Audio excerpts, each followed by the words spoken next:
'కూలీ' మూవీ కూనీ అవ్వడానికి కారణం ఎవరో కాదు మామ. మనమే. అనవసరంగా సోషల్ మీడియాని నమ్మి మనం భారీగా అంచనాలు వేసుకొని థియేటర్‌కెళ్ళి డిసప్పాయింట్ అయ్యాం. ఎందుకు? ఒకడేమో మొబైల్ క్రిమినేట్ అని టైమ్ మెషిన్ అంటాడు. ఇంకోడేమో ఎల్‌సూయి కనెక్ట్ అంటాడు. 'నాగార్జున', 'ఉపేంద్ర', 'అమీర్ ఖాన్' ఈ 3 కామియోస్ ఉన్నాయి కాబట్టి ఇంకా భారీగా ఏదో ఉంటుంది.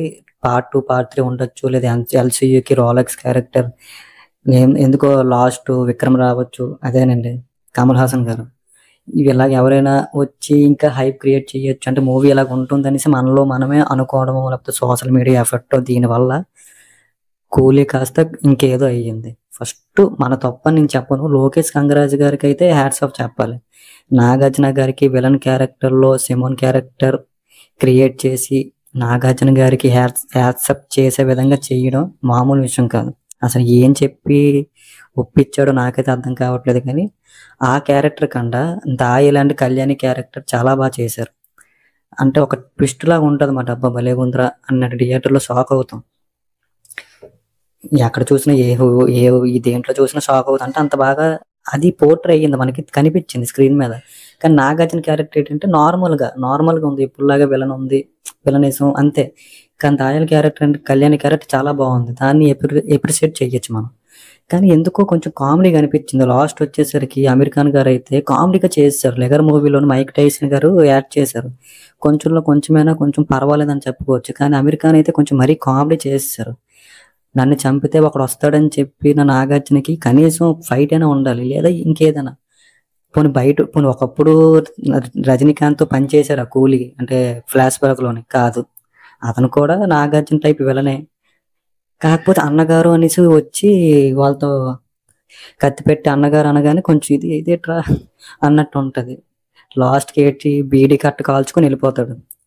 ఇంక 'రజనీకాంత్' గారి గురించి చెప్పాల్సిన విషయం లేదు. ఎప్పటినుంచో ఉంటున్న అతని రేంజ్‌కి, అతని లెవెల్ తగ్గట్టే ఉంటుంది. యాక్టింగ్ పర్ఫార్మెన్స్ అంతా బానే ఉంది. 'కింగ్' నాగార్జున గారికి గ్యాంగ్‌లో ఎంతమందైతే ఉంటారో 'రజనీకాంత్' గారు కూడా అంతమందే ఉంటారు. ఈ 2 వైపుల నుంచి గ్యాంగ్ వార్ జరిగినట్టు అంటే ఈ సినిమా కాదు 2, 3 సినిమాల ముందు నుంచి కూడా రజనీకాంత్ గారికి ఎంతమందైతే మనుషులుంటారో విలన్లు కూడా అంతమందే మనుషులు.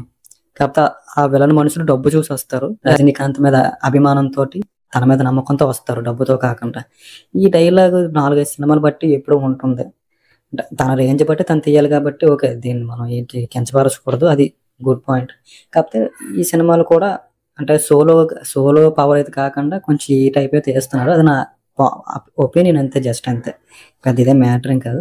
అయితే లోకేష్ కంగరాజు కూడా 'లియో' సినిమా తీసిన దెబ్బ పడిన తర్వాత కూడా మళ్ళీ సేమ్ ప్యాటర్న్‌లో తీశారు. అదే కొంచెం అలాగా. నాకు తెలిసి నార్మల్ మూవీస్ ఆపేసి ఎల్‌సూయి కనెక్ట్ అయ్యే మూవీస్ తీస్తే కనీసం లాస్ట్‌లో ఏదో క్యారెక్టర్ వచ్చో లేదా మధ్యలో ఏదో క్యారెక్టర్ వస్తే దాని మీదనే హిట్ అయిపోద్ది.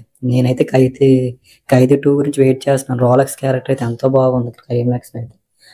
అలా తీయండి. మళ్ళీ ఇంకా సింగిల్ మూవీ అని లేకపోతే ఇంకేదనేసి ఏ మూవీ చేసినా ఎల్‌సూయి అని గోల తప్ప ఇంకేమి ఉండదు.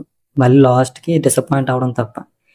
ఓకే. నా ఒపీనియన్ నేను చెప్పాను. మీరు మీ ఒపీనియన్ చెప్పండి. ఓకేనా?